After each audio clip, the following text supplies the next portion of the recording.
इस वीडियो में हम लोग इलेक्ट्रोडायनेमिक्स क्वेश्चन नंबर 169 बनाने जा रहे हैं। देखिए इस क्वेश्चन में क्या कहा जा रहा है। A long round conductor of cross section area S is made of material whose resistivity depends only on a distance r from the axis of the conductor. Resistivity का इक्वेशन दे रखे हैं alpha by R square. Resistivity का equation क्या दे रखे हैं? Alpha by R square. ये रेसिस्टिविटी का इक्वेशन दिया हुआ है। The resistance per unit length of such conductor. Resistance per unit length calculate करना है इस तरह के कंडक्टर का। यहाँ पर देखिए, यदि आप बनाइए इस राउंड कंडक्टर को तो ये कुछ इस तरीके से बना हुआ है, ठीक है।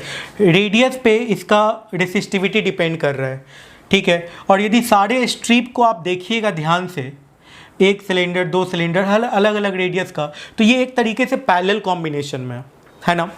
ये एक तरीके से क्या है, पैरेलल कॉम्बिनेशन में सारा सिलेंडर आर रेडियस का जितना भी सिलेंडर होगा, तो क्या करते हैं, आर रेडियस जाके एक डी आर विड्थ कंसीडर कर लेते हैं। क्या कंसीडर कर लेते हैं? D R width.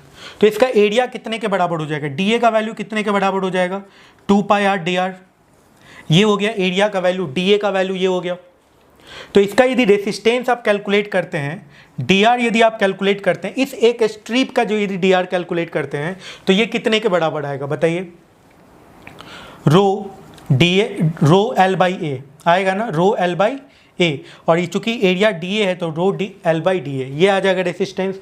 तो डी आर का वैल्यू यहाँ से आ गया, रो की जगह पे ही पुट कर देते हैं ना, alpha by R square, alpha by R square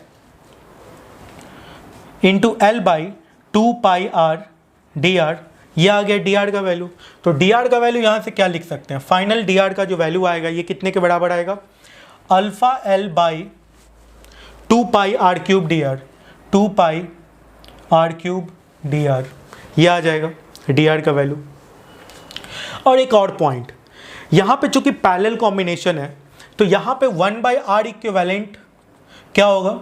एक तरीके से 1 by integration of D R आ जाएगा, आएगा ना, ठीक है। 1 बाई आर इक्विवेलेंट का वैल्यू एक तरीके से क्या आएगा? 1 by R one plus 1 by R two plus 1 by R three plus 1 by R four, कुछ इस तरीके से होता है ना।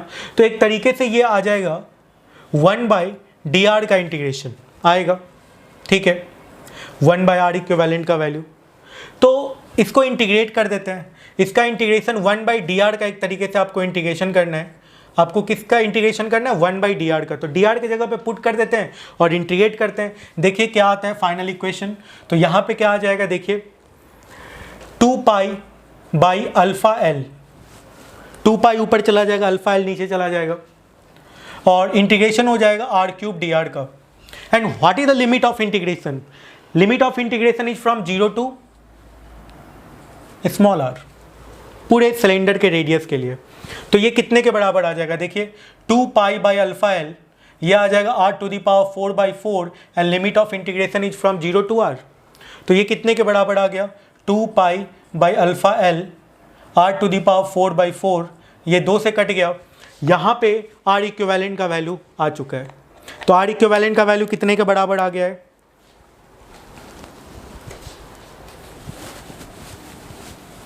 देखिएगा 1 बाई आर इक्विवेलेंट यहाँ से आ चुका है।